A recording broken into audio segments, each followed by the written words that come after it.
Alors bonjour, on continue le cours sur les équations de droite. On a vu la dernière fois l'équation réduite d'une droite. C'est très commode l'équation réduite d'une droite parce que on a vu que le coefficient directeur petit a est l'ordonnée à l'origine petit b.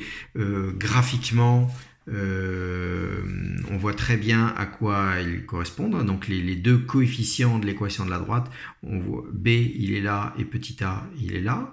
Ça nous donne plein de renseignements. Par exemple, on peut calculer très facilement a en prenant deux points dont on connaît les coordonnées et en calculant l'écart entre les ordonnées divisé par l'écart entre les abscisses, ça nous donne a direct. Et puis on a vu que deux droites sont parallèles si et seulement si elles ont le même coefficient directeur, etc. Donc les équations réduites, c'est génial. Il y a un problème avec les équations réduites, c'est qu'on ne peut parler d'équations réduites que pour une... Enfin, disons que l'équation réduite est de la forme y égale ax plus b que si on présuppose que la droite est non parallèle à l'axe des ordonnées. Eh oui, mais elles ont le droit de l'être. Donc du coup, c'est vrai qu'on va être amené à s'intéresser à une autre façon d'écrire l'équation d'une droite, appelée équation cartésienne. Ça s'oppose à équation réduite. Et là, vous voyez qu'on n'écrit pas d'une droite non verticale, on dit d'une droite quelconque, parce que là, il n'y aura pas de problème pour les droites verticales. Alors, j'ai D, une droite quelconque, qui passe par un point A, qui a un vecteur directeur U, dont je vais appeler les coordonnées moins BA. Bon, c'est assez bizarre de les appeler comme ça, mais bon, j'ai le droit, c'est pas interdit.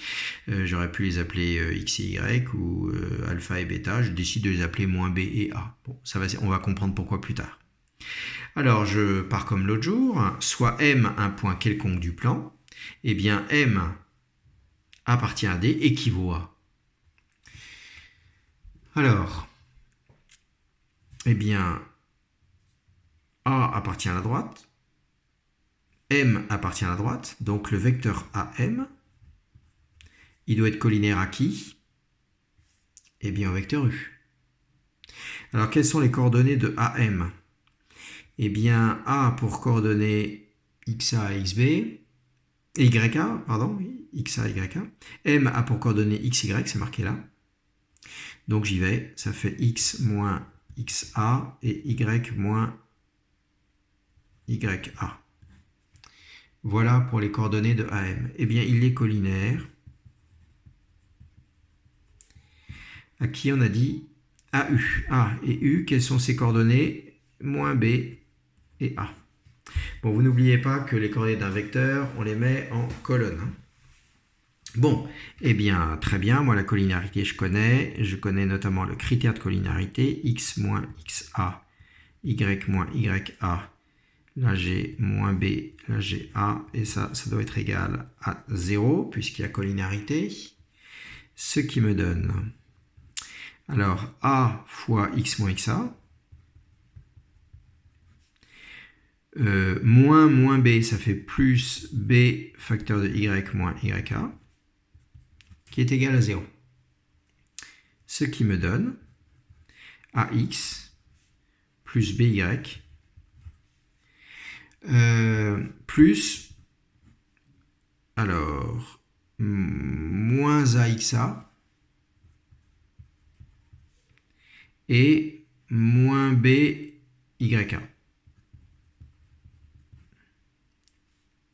égale 0. Alors vous comprenez pourquoi j'ai pris moins b et a comme coordonnées de mon vecteur directeur, parce que si je prends ça, ça me fait ax plus by plus quelque chose égale 0. Donc en fait, toutes les droites vont, même les verticales, ont une équation qui peut s'écrire sous cette forme-là, ai tant de x plus tant de y plus quelque chose égale 0. Voilà. Donc ça, c'est ce qu'on appelle l'équation cartésienne d'une droite. Par exemple, 2x moins y plus 5 égale 0, c'est l'équation cartésienne d'une droite. Alors, conclusion. Là encore, il y en a un certain nombre. On remarque que ça, là, est un terme constant qui ne dépend que de A et de U. Ça ne dépend pas du point M qu'on a choisi. Appelons ce terme petit c. L'équation d'une droite peut donc aussi s'écrire sous la forme ax plus by plus c égale 0.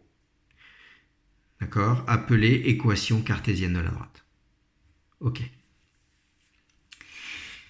Une droite a donc une infinité d'équations cartésiennes équivalentes. Effectivement, par exemple, supposons que je prenne cette équation cartésienne. C'est bien tant de x plus tant de y plus quelque chose égale 0. Si je multiplie tout par 2, ça me donne une nouvelle équation, mais qui est équivalente à la première, donc les deux désignent la même droite. Je peux multiplier par moins 1, ça me donne une nouvelle équation qui est équivalente à la première, donc qui désigne la même droite, etc., etc. Donc il y en a bien une infinité d'équations possibles. Donc la droite D d'équation ceci a aussi pour équation ceci,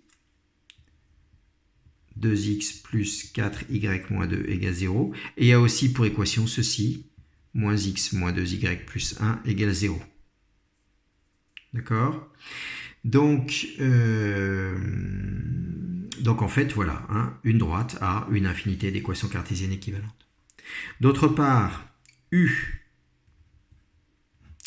de coordonnées, alors ici, moins 2, 1. Ça est un vecteur directeur de cette droite-là. Moins BA, on a dit.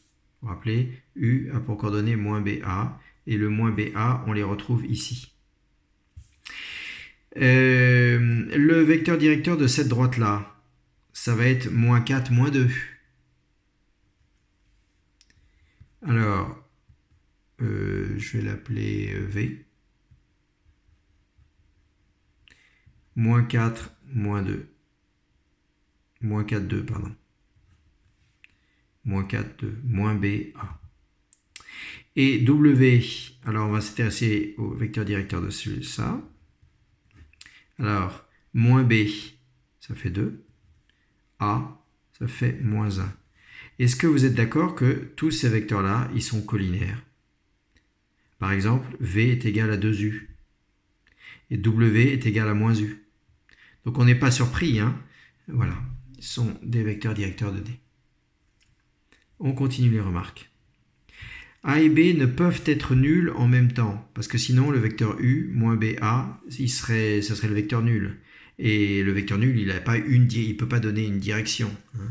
Donc il ne pourrait pas être vecteur directeur de la droite. Le vecteur nul, d'une certaine façon, il a toutes les directions possibles. Donc il ne peut pas indiquer la direction d'une droite. On continue. Si B égale 0. Si B égale 0. Alors A est différent de 0. On vient de dire que A et B ne pouvaient pas être nuls en même temps. Donc AX plus BY plus C égale 0. Comment ça va s'écrire? J'ai dit que B est nul. Donc ça s'écrit AX plus C égale 0. AX plus C égale 0. D'accord? Ça équivaut à X égale moins C sur A. Donc la droite est l'ensemble des points dont l'abscisse est une constante qui est égale à moins C sur A.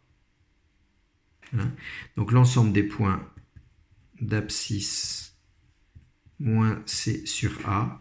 Et il s'agit d'une droite qui est comment? Parallèle à l'axe des ordonnées.